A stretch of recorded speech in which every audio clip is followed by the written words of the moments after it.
मेरा विश्वास है कि ये मूर्ति का विषय आस्था का विषय है। हम सबकी आस्था इससे जुड़ी हुई है, समाज की भावना है। जिस तरह राम मंदिर में हिंदू समाज की भावना जुड़ी हुई थी और बाबरी मस्जिद को तोड़ करके उसी स्थान पर हिंदू समाज की तरफ से एक अगुवाई में एक राम मंदिर की स्थापना की गई। तो ये आस्था का प्रश्न है। डॉक्टर अम्बेडकर के साथ भी हमारे समाज की आस्था जुड़ी हुई है और हमारा ऐसा मानना है कि जब तक 2 अप्रैल 1967 को जहां पर ये मूर्ति लगी थी उस स्थान पर जब तक ये मूर्ति नहीं लग जाती तब तक हमारे समाज का आंदोलन जारी रहेगा।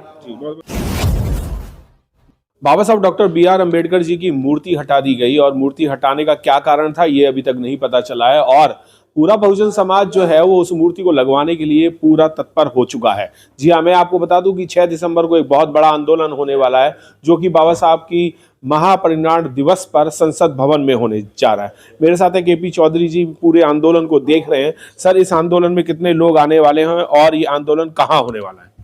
देखिए, ये इस आंदोलन का जो मुख्य केंद्र बिंदु रहेगा वो संसद मार्ग पर जो डॉक्टर B.R. अम्बेडकर प्रतिमा पुनर्स्थापना संघर्ष समिति के तत्वाधान में जो बड़ा पंडाल लगाया जा रहा है,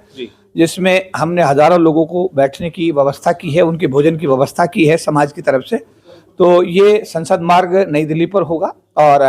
वहाँ पर हमने सभी लोगों को आह्वान किया है कि आप सब लोग अपने कार्यों को एडजस्ट करते हुए प्रातः 8:30 से 9 बजे के बीच में हर हालत में 6 दिसंबर 2024 को परम पूज्य बाबा साहब डॉक्टर भीमराव अम्बेडकर जी की प्रतिमा को पुनः इसके मूल स्थान पर जहां ये 2 अप्रैल 1967 को लगी थी वहां पर लगवाने के लिए इस आंदोलन का हिस्सा बने। इस कार्यक्रम में तन मन धन से सहयोग करें और निश्चित रूप से आप 6 दिसंबर को सुबह 8:30 बजे से 9 बजे के बीच में संसद मार्ग पर पहुंच करके वहां जो बाबा साहब अम्बेडकर की स्टेचू लगाई जा रही है, मतलब मीन्स की ये स्टेचू हमारे संघर्ष समिति के तत्वाधान में एक स्टेचू भी वहां लगाई जाएगी जिस पर सब लोग अपने श्रद्धासुमन अर्पित करेंगे और अपनी एकता एकजुटता का परिचय दे करके बाबा साहब को अपनी श्रद्धांजलि अर्पित करेंगे। क्यों ऐसा होता है कि जो भी बहुजन समाज के आंदोलन होते हैं उनको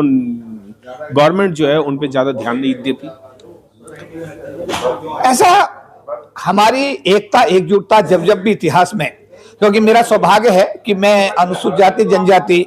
संगठनों के अखिल भारतीय महासंघ का राष्ट्रीय प्रधान महासचिव के रूप में भी मैं समाज की सेवा बड़े लंबे समय से कर रहा हूं। तो मैं ये मानता हूं कि ये हम लोग जो भी माननीय AR जोशी साहब हैं, माननीय उमेश सिंह गौतम जी हैं, ये सभी लोग जो है समाज के समर्पित, हम माननीय प्रकाश चंद जी हैं, हमारे रेलवे के जनरल सेक्रेटरी अशोक कुमार जी हैं, स्टेट बैंक के जनरल सेक्रेटरी हमारे जय भगवान बौद्ध जी हैं, हमारे महासंघ के चेयरमैन इंजीनियर राजेंद्र प्रसाद जी हैं, मतलब मैं कहूंगा OP सागर जी, ये सभी लोग बहुत ही समर्पित साथी रहे हैं और पिछले 30-35 साल का इतिहास है कि जब भी समाज को आवश्यकता पड़ी है इन्होंने अपने आंदोलन को एक नई धार और एक मजबूत दिशा देने की हर सफल कोशिश की है और इनके नेतृत्व में हमेशा आंदोलन सफल रहे हैं और सरकार को समाज की बहुत सारी मांगों को मानने के लिए मजबूर होना पड़ा। जिस तरीके से संविधान में 3 संशोधन 81 और 82 और 85 हुए, उसके बाद उसी तरीके से जब SC/ST एट्रोसिटी एक्ट जो है जब खत्म किया गया तो उस एक्ट को भी 2 अप्रैल 2018 के आंदोलन के चलते भारत सरकार को बैकफुट पे आकर संविधान में संशोधन करना पड़ा। तो मेरा विश्वास है कि ये मूर्ति का विषय आस्था का विषय है। हम सबकी आस्था इससे जुड़ी हुई है,